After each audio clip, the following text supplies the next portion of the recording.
Right. Telangana భవన్లో MLA Sabitha Indra Reddy మాట్లాడుతున్నారు. ఇప్పుడు లైవ్లో చూద్దాం. మాకు అక్కడ వాళ్ళు ఉండుంటే అయ్యో ఆడబిడ్డలు నిల్చున్నారే, ముందు వాళ్ళకు ఒక అవకాశం ఇవ్వండి, మిగతా తర్వాత మాట్లాడదామని మాట్లాడేవాళ్ళు. కానీ మేము నిల్చుంటే వాళ్ళ మొహాలలో రాక్షసానందం కనిపించింది. ఆశ్చర్యం వేసింది నాకు.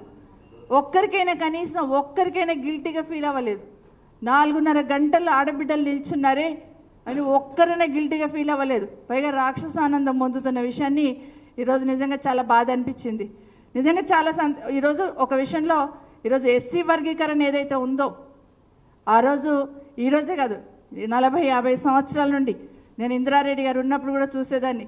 ఎస్సీ వర్గీకరణకు దండోరా వాళ్ళు వచ్చినప్పుడు ఏ విధంగా మాట్లాడేవాళ్ళు, ఏం మాట్లాడేవాళ్ళు. ఈరోజు సుప్రీంకోర్టులో వర్గీకరణకు అనుకూలంగా వచ్చిన తీర్పు ఏదైతే ఉందో బీఆర్ఎస్ పార్టీ తరఫున సంతోషాన్ని వ్యక్తపరిచాం, హర్షం వ్యక్తపరిచాం. ఎందుకంటే కేసీఆర్ గారు కూడా వారు ముఖ్యమంత్రిగా ఉన్నప్పుడు తీర్మానం చేయడమే కాదు, దళిత సోదరులకు సంబంధించిన సోదరులందరినీ తీసుకొని ప్రధానమంత్రి గారి దగ్గరికి వెళ్ళి వారికి తీర్మానాన్ని చూపించి వర్గీకరణకు అనుకూలంగా మీరు నిర్ణయం తీసుకొని చెప్పినారు ఆ రోజు కేసీఆర్ గారు. ఈరోజు చాలా సంతోషం. అది బీఆర్ఎస్ పార్టీ తరఫున మాట్లాడడం జరిగింది. అదే స్కిల్ యూనివర్సిటీ అన్నారు, వెల్కమ్ చెప్పాం. కానీ రిప్లై ఇస్తున్నప్పుడు మాత్రం కనీసం బీఆర్ఎస్ పార్టీ సపోర్ట్ చేసిందని చెప్పడానికి కూడా భయపడిపోయి ఉన్నారు. కానీ ప్రజలందరూ గమనిస్తూ ఉన్నారు. దాన్ని బేస్ చేసుకొని ఎస్సీ వర్గీకరణను బేస్ చేసుకొని మాకు టైం ఇవ్వకుండా మేము దానికి సపోర్ట్ చేస్తాం, కనీసం మాకు మైక్ ఇవ్వండి. లక్ష్మి గారు అయితే అరగంట అరిచారు. నేను ఒక ఆదివాసీ మహిళను కదా, ఎస్సీ వర్గీకరణ మీద మాకు మాట్లాడే ఛాన్స్ ఇవ్వండి, ఒక్కసారి మైక్ ఇవ్వండి, ఒక్క నిమిషం సపోర్ట్ చేస్తాను. మేము దాంట్లో ధర్నాలలో పాల్గొన్నాము, వాటిలలో అన్నింటిలో కూడా మేము పాల్గొన్నాము, ఒక్కసారి మైక్ ఇవ్వండి, మైక్ ఇస్తే మేము మాట్లాడతామని చెప్పి ఎంత అడిగినా కూడా సరే సబితా ఇంద్రారెడ్డి గారికి అయితే మైక్ ఇయ్యను అని తీర్మానం చేశారు స్పీకర్ గారు. మరి కోవాలక్ష్మి గారు అడిగారు కదా, కోవాలక్ష్మి గారు అడిగినప్పుడు ఇవ్వాలి కదా, మాట్లాడతారు. ఏం మాట్లాడతారు? ఆవిడ వర్గీకరణ మీద మాట్లాడుతున్నారు. మరి అందులో ఆదివాసీ ఆడబిడ్డ ఖచ్చితంగా ఇవ్వాలి కదా, దాన్ని కూడా ఇవ్వలేదు. ఈరోజు మరి రాష్ట్రంలో జరుగుతున్న ఈ అత్యాచారాలు, ఈ రేప్స్ ఏమైతే జరుగుతూ ఉన్నాయో, రేప్స్ ఏవైతే జరుగుతూ ఉన్నాయో, మొన్న డిమాండ్స్లో కూడా మేము మాట్లాడిన తర్వాత ఒక్కదానికి సమాధానం లేదు, ఒక్కదానికి సమాధానం లేదు. పోనీ ముఖ్యమంత్రి గారైనా స్పందిస్తారేమో. ఇన్ని సంఘటనలు జరిగినాయి కదా, గతంలో మేము కూడా ప్రభుత్వాలను చూస్తున్నాం. అసెంబ్లీలో ఏదైనా వచ్చిందంటే, ఏదైనా ఒక సంఘటన బయట జరుగుతుందంటే ఆ రోజున ముఖ్యమంత్రులు మమ్మల్ని ఇమీడియట్గా పిలిచి మా ఆఫీసర్లను పిలిచి రివ్యూ చేసేవాళ్ళు. ఏం జరుగుతుంది ఇక్కడ, అసెంబ్లీ జరుగుతుంటే మీరు ఏం చేస్తున్నారు, ఎందుకు ఇంత నిర్లక్ష్యం వహించినారని అధికారులను ప్రశ్నించేవాళ్ళు. కానీ ఈరోజు ఆ స్పందనే లేదు. అసలు ఈ ప్రభుత్వము మొద్దు నిద్రపోతుందనాలా లేకపోతే చీమైన కుట్టినట్లేదనాలనేది అర్థం కావట్లేదు.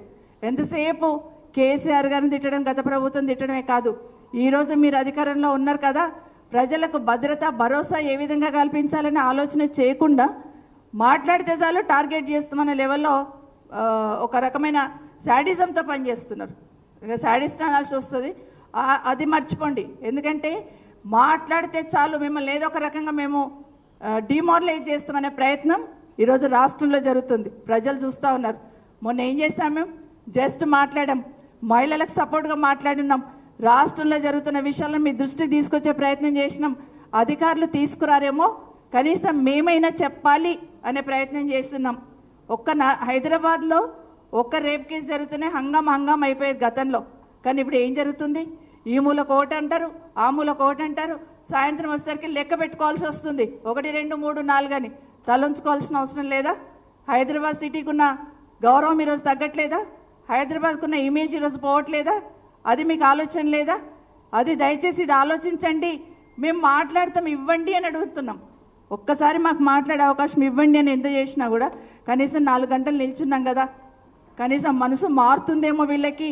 అయ్యో అక్కలు ఇంత నిల్చున్నారు, ఆడబిడ్డలు నిల్చున్నారు, మా ఇంట్లో ఆడబిడ్డలైనా గంతే కదా, ఒక్కసారి మాట్లాడతారేమో అని ఆలోచన కూడా నా స్పీకర్ గారు మా సైడ్ చూడరు, నా ముఖ్యమంత్రి గారు అలా చూస్తూ ఉంటారు ఎంజాయ్ చేసుకుంటూ. మరి ఏంటో మరి అర్థం కాలేదు.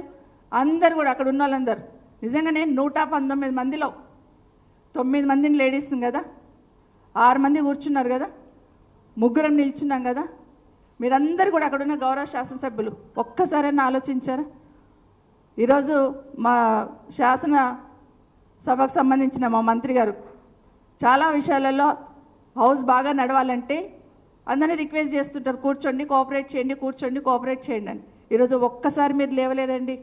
శ్రీధర్ బాబు గారు ఆడబిడ్డలు నిల్చున్నారు కదా, కూర్చోండి మీరు అని ఒక్కసారి కూడా మమ్మల్ని అడగలేదు.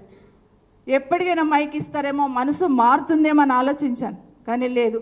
కానీ ఏమైపోయింది, అక్కడికి వచ్చిన తర్వాత కూడా నిజంగానే ఈరోజు ఎస్సీ వర్గీకరణ గురించి మాట్లాడారు. అంబేద్కర్ గారు ఏం చెప్పారు? దళిత సోదరులు ఏ విధంగా అయితే ఈ సమాజంలో రిజర్వేషన్ కావాలని కోరుకుంటున్నామో, అన్నిట్ల వాళ్ళకి అన్ని రిజర్వేషన్ ఉండాలని కోరుకుంటామో, అట్లాగే మహిళలు కూడా అదే కేటగిరీ అని చెప్పారు. మరి ఎక్కడండి ఈరోజు పెద్ద ఉపోద్ఘాతం ఇచ్చున్నారు ఈరోజు మరి మాట్లాడుతూ, కానీ ఏం మాట్లాడుతూ అక్కడ ఏం కనిపించింది మీకు సీను? అది మాత్రం ఆలోచించే స్థితిలో లేరు. ఇప్పటికైనా మహిళలందరూ, రాష్ట్రంలో ఉన్న మహిళలందరూ ఇది గమనిస్తూ ఉన్నారు. ఊరికనే 1 కోటి మంది మహిళలను కోటీశ్వరులను చేస్తాం, మాటలు కాదండి, 1 కోటి మంది మహిళలను కోటీశ్వరులు చేస్తామంటే ఆ మాటకే సంతోషపడతారని అనుకుంటున్నట్టున్నారు. కానీ ఈరోజు కింద స్థాయిలో ఈ నెల రోజుల నుండి మన హైదరాబాద్ సిటీలో జరుగుతున్న ఈ సంఘటనలు చూసి చాలామంది చదువుకున్న అమ్మాయిలు ఎవరైతే వాళ్ళ పిల్లల్ని స్కూల్కి పంపిస్తున్నారో భయంతోనే అయిపోతున్నారు. అమ్మో మా పిల్లల్ని ఏమి చేస్తారో, ఎక్కడైపోతారో, ఇంకెవరైనా వెనుక పోవాలి సెక్యూరిటీ అనే కాడికి వచ్చున్నారు. అంటే ఒక రకమైన భయం. రోజుకు 4, 3 ఇలా చెప్తూ పోతూ ఉంటే అమ్మో మా పిల్లల పరిస్థితి ఏమవుతుందనే భయం